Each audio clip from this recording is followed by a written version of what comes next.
Assalamualaikum warahmatullahi wabarakatuh. Hai, mahasiswa baru UNJ. Selamat datang dan selamat bergabung di Prodi D3 Humas UNJ.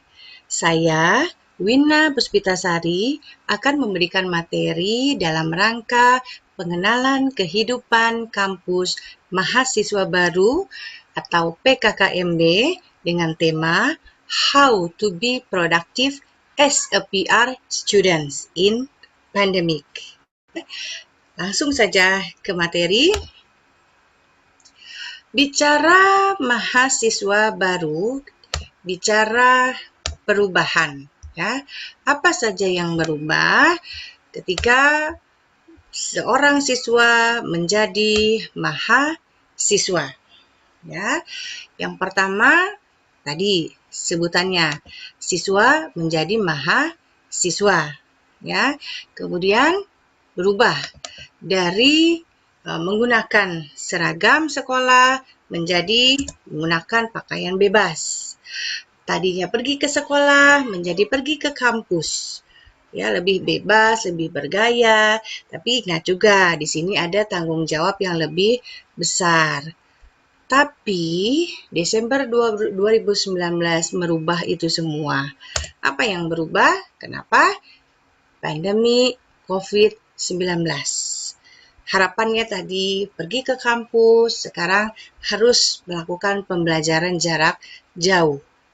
Di rumah saja, bosen, gak asik, males, kuota yang bikin kantong jebol. Ya, mungkin kalian sudah mengalami ketika akhir kalian lulus dari SMA kemarin. Jadi COVID atau pandemi COVID-19 ini menyebar ke seluruh dunia oleh virus corona yang diberi nama SARS-CoV-2. Nah, wabah COVID-19 ini pertama kali dideteksi di kota Wuhan, Tiongkok pada Desember 2019. Nah, oleh Organisasi Kesehatan Dunia atau WHO pada 11 Maret 2020 dinyatakan sebagai pandemi. Bicara COVID, kita bicara virus corona yang mudah menyebar ya melalui percikan pernapasan atau droplet selama seseorang itu batuk atau bersin.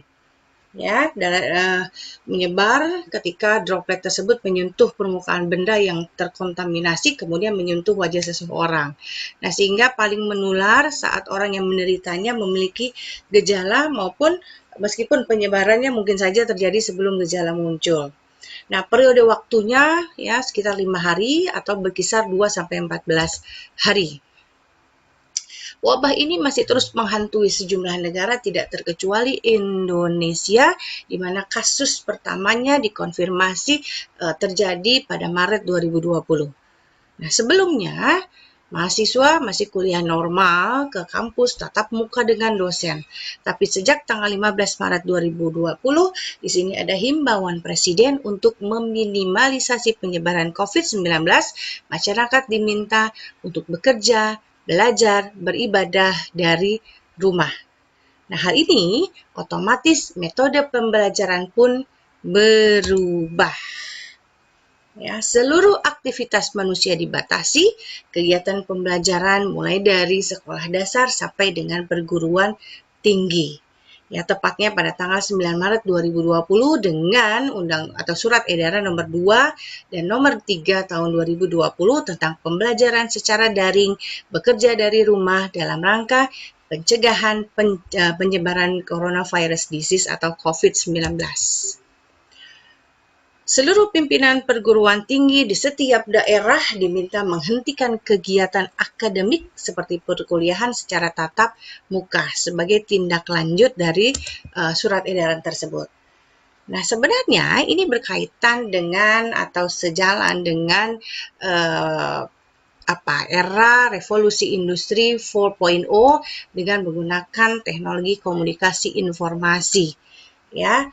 Jadi, membuka ruang luas bagi mahasiswa untuk menentukan bidang pembelajaran sendiri sesuai dengan fokusnya, mendorong mahasiswa tidak hanya belajar di kelas, tapi juga melibatkan masyarakat atau agensi-agensi yang luas. Mahasiswa harus adaptif, inovatif, dan kreatif ya. Di masa pandemik ini tiba-tiba menyamur berbagai macam webinar ya, dengan sharing materi pembelajaran via YouTube, Google Drive, Google Team, Google Classroom, dan berbagai macam media sosial ya, video conference dengan menggunakan Zoom seperti yang sedang kita gunakan hari ini, Google Hangout, dan seterusnya. Nah, kondisi pembelajaran jarak jauh di masa darurat COVID-19 ini sebenarnya diakui memang tidak berjalan optimal. Ada banyak faktor penyebab ya dari para pelaku pembelajaran, dosen dan mahasiswa, misalnya mulai dari motivasi, ya, penguasaan teknologi online yang secara mendadak diterapkan, ketidaksiapan kampus dalam memberikan pelayanan, tersedianya dana, peralatan yang tidak memadai untuk melakukan pembelajaran secara online. Padahal internet atau kuota internet ini harus ada supaya belajar bisa berjalan terus ya. Nah, contoh beberapa kasus di sini adalah adanya mahasiswa yang tewas dari menara masjid gara-gara mencari sinyal untuk menyelesaikan tugas kuliah secara online. Dan ada banyak keluhan belajar secara online yang dianggap tidak mudah ya. Menurut dosen Departemen Ilmu Komunikasi Universitas Indonesia, perkuliahan online ini berpotensi memicu ketimpangan sosial yang berdampak pada kualitas pembelajaran mahasiswa. Kenapa? Karena ketersediaan infrastruktur digital yang belum merata di seluruh Indonesia, ya, untuk seluruh warganya. Selain itu, status sosioekonomi juga mempengaruhi tingkat kompetensi dan literasi dalam menggunakan teknologi komunikasi dan informasi. Ketika dosen atau mahasiswa gagap teknologi tidak mampu mengelola pembelajaran, ya, di sini ada keterkaitan yang erat antara kesenjangan sosial, ketersediaan akses, dan keterampilan digital yang saling mempengaruhi dengan kualitas pembelajaran jarak jauh, dan membuat kesenjangan digital menjadi masalah yang multidimensional. Semua pihak yang menjalani PJJ ini, ya, baik dosen maupun mahasiswa, mengalami kepanikan, ya. Masalah teknis terutama menjadi kendala atau masalah dalam pembelajaran secara daring, masalah kendala kuota, sinyal, dan aplikasi yang digunakan. Berikut beberapa contoh hasil survei. Misalnya di sini ketika ditanya media daring yang paling efektif adalah Google Classroom. Kemudian di sini ada yang apa yang membuat tidak nyaman dari kuliah online adalah PR atau tugas yang terlalu banyak, yang sulit dikerjakan, yang sulit untuk dikirimkan, yang terlalu cepat deadline-nya, ya. Kemudian yang paling tepat dan nyaman adalah sebenarnya kuliah asinkron seperti ini berbasis video. Jadi menggunakan video tapi asinkron, ya. Berdasarkan evaluasi yang lainnya adalah yang membuat tidak nyaman, lagi-lagi keterbatasan pulsa atau biaya untuk koneksi internet, sulitnya berdiskusi dengan dosen, ya, ketersediaan listrik itu juga jadi masalah. Kemudian yang paling tidak nyaman adalah sulit untuk berdiskusi dengan dosen, sulit untuk memahami materi yang disampaikan oleh dosen. Ya, kalau dikerucutkan ada 3 faktor yang mempengaruhi kemampuan mahasiswa untuk menyelesaikan perkuliahan secara daring: eksternal, internal, kontekstual. Eksternal, tadi faktor kendala waktu, tekanan keluarga, kurangnya dukungan lingkungan sekitar, masalah keuangan. Ya, ini berkaitan dengan mentalitas mahasiswa yang mempunyai kendala dan tuntutan tentang tugas yang diberikan secara terus-menerus. Nah, ini akan berpengaruh terhadap aspek psikologis mahasiswa. Apalagi kalau memang di sini menjadi tuntutan kebutuhan biaya sehari-hari ditambah dengan kebutuhan kuota internet menjadi beban keuangan mahasiswa. Selain itu, faktor internal berkaitan dengan disiplin, ya, kemampuan untuk mengatur waktu ini juga mempengaruhi, ya, bagaimana disiplin atau fokus dalam melakukan perkuliahan secara online. Faktor kontekstual lebih cenderung ke bagaimana nih aplikasinya yang biasanya tidak ramah pengguna atau user friendly. Kemampuan penguasaan teknologinya, kurangnya interaktivitas, perasaan terisolasi karena harus belajar mandiri. Ya, kurangnya kehadiran instruktur yang bisa membimbing secara langsung. Nah, ini akan sangat mempengaruhi keputusan mahasiswa untuk bertahan dengan perkuliahan daring atau tidak, yang nantinya akan berpengaruh terhadap nilai pembelajaran. Namun, the show must go on. Lalu apa yang bisa dilakukan?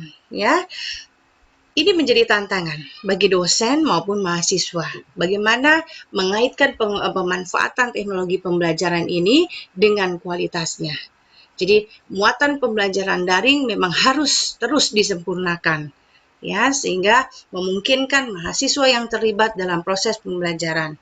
Kemudian daya dukung teknologi juga perlu ditingkatkan kualitasnya. Kemudian juga dosen harus siap dengan komunikasi yang intens dengan mahasiswa, dengan misalnya membuka berbagai macam kanal percakapan, entah itu melalui WhatsApp, forum, telepon, video call, ya, di mana tetap harus melayani mahasiswa di tengah pandemi seperti ini. Dengan proses yang sedemikian rupa, diharapkan mampu mengembangkan kualitas pembelajaran, ya, sehingga dibutuhkan kapasitas kelembagaan literasi digital, baik dosen maupun mahasiswa yang harus terus dikembangkan.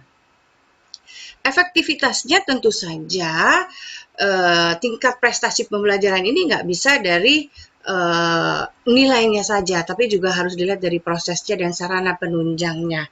Ya, merupakan ukuran efektivitas metode pembelajaran, ukuran yang berhubungan dengan tingkat keberhasilan proses pembelajaran. Jadi kepuasan mahasiswa dalam melihat sarana penunjang, kenyamanan dalam metode pembelajaran, ini akan mempengaruhi terhadap kepuasan pembelajaran kemampuan pembelajaran yang tinggi. Nah, kesiapan dan tantangan pembelajaran jarak jauh sangat penting guna menghidupkan kembali tridharma perguruan tinggi di masa pandemi. Nah, kemudian apa yang bisa dilakukan? Nah, terlepas dari permasalahan yang beragam tadi, sebenarnya ini juga ada peluang. Di dalamnya ada peluang dengan optimisme yang harus disikapi oleh optimisme mahasiswa. Jadi, PJJ bisa meningkatkan wawasan berpikir mahasiswa, lebih bisa mendalami materi yang diberikan oleh para dosen dengan mencari berbagai macam referensi, ya. Kemudian mahasiswa juga akan menjadi lebih aktif dan kritis. Kemudian mahasiswa dan dosen bisa mengatur jam perkuliahan menjadi lebih fleksibel, ya, tidak tanpa harus mengurangi waktu intinya. Nah, sisa waktunya ini akan efektif untuk melakukan kegiatan produktif lainnya. Supaya lebih produktif atau supaya produktif, bagaimana? Pertama, persiapkan peralatan dan softwarenya. Ya, persiapkan tadi peralatan untuk mendukung proses belajar mengajar seperti laptop, handphone, headset mungkin, ya, kemudian juga softwarenya, aplikasi Zoom misalnya atau video conference, cari tempat yang memang nyaman untuk melakukan perkuliahan jarak jauh, ya, kemudian PJJ atau ketika PJJ juga kalian bisa melakukan latihan mengerjakan soal, ya, membaca buku, membaca jurnal hasil penelitian orang lain. Nah, ini tidak saja bisa meningkatkan pengetahuan maupun wawasan, tapi juga memberikan manfaat, yaitu misalnya melatih otak, membangun kosakata, menurunkan tingkat stres, mengembangkan imajinasi dan kreativitas. Jadi mulai dari sekarang kalian bisa cari referensi buku yang kalian minati. Kemudian, meningkatkan soft skill dan hard skill. Bahwa nanti ketika kalian berhadapan dengan dunia kerja, itu tidak hanya mengandalkan IPK. IPK penting, tapi harus seimbang dengan kemampuan. Nah, untuk meningkatkan kemampuan, kalian bisa mengikuti seminar maupun pelatihan. Nah, di masa pandemi ini populer sekali, ya, yang namanya seminar daring atau webinar. Ya, dari berbagai komunitas perusahaan ini menyelenggarakan webinar dengan berbagai macam topik, ya, mulai dari mungkin kesehatan, pendidikan, finansial, politik dan seterusnya. Dengan mengikuti webinar, ya, kita bisa hemat waktu, tenaga, biaya, kita bisa memperluas wawasan di bidang yang profesional, berhubungan dengan banyak orang, ya. Kemudian berkesempatan untuk berdiskusi dengan narasumber yang kompeten. Kemudian ada juga banyak pelatihan online, ya. Ya, pelatihan-pelatihan ini menambah pengetahuan seputar dunia profesional dan pilihan karir. Kita bisa mencari narasumber yang profesional di bidangnya, berdiskusi dengan narasumber tersebut, mendapatkan sertifikat, modul materi, video rekaman pembelajaran yang bisa kita putar ulang. Di masa pandemi ini, kita juga bisa mengasah minat dan kemampuan. Ya, menjadi mahasiswa yang serba bisa ini adalah bekal yang tepat untuk mendukung pekerjaan di masa depan. Jadi manfaatkan waktu yang ada untuk mengasah kemampuan yang kita atau yang kalian minati. Misalnya, kalau kalian mahasiswa UMAS, kalian bisa mengasah kemampuan di bidang jurnalistik, fotografi, videografi, atau public speaking. Ikuti lomba-lomba yang diselenggarakan oleh berbagai macam perguruan tinggi maupun instansi lainnya. Nah, ini kadang diselenggarakan untuk memberikan hiburan maupun penyemangat bagi mahasiswa yang jenuh maupun bosan mengikuti pembelajaran jarak jauh. Entah itu misalnya lomba membuat artikel, membuat proposal kampanye, ya, membuat cerpen, puisi, dan seterusnya. Dan kadang hadiah yang diberikan juga lumayan, ya. Kemudian menulis di blog, ya. Bagaimana caranya kita menuangkan ide-ide kreatif kita melalui tulisan, memberikan inspirasi, informasi kepada orang lain, atau menyampaikan atau membagi pengalaman kita kepada orang lain. Kemudian kalau bosan dengan itu semua, kita bisa menonton channel YouTube yang inspiratif, ya. Cari channel YouTube yang memang selain sebagai hiburan, tapi juga memberikan inspirasi untuk semangat belajar. Ya, kemudian di masa pandemi ini kalian juga bisa melakukan pekerjaan sampingan, ya. Nah, misalnya berkaitan dengan hobi, kemudian kita mencari pekerjaan sampingan, kemudian berkaitan dengan bidang studi yang kita sedang jalani, kita melakukan pekerjaan sebagai copywriter, ya. Kemudian penulis artikel, penerjemah, ya, membangun bisnis kecil-kecilan. Nah, itu bisa dilakukan. Artinya, di balik semua fenomena ini, semua menyimpan hikmah dan pelajaran. Pembelajaran jarak jauh ini bisa menjadi efektif bila terdapat sinergisitas yang baik antara seluruh elemen pendidikan. Baik itu dari Kemdikbud sebagai pemerintah, guru maupun dosen sebagai tenaga pendidik, maupun peserta didik sebagai objek pendidik. Semangat belajar tidak boleh meredup dan harus tetap berkobar, supaya nilai-nilai moral kependidikan bisa terus diamalkan dalam menjalani metode pembelajaran seperti ini.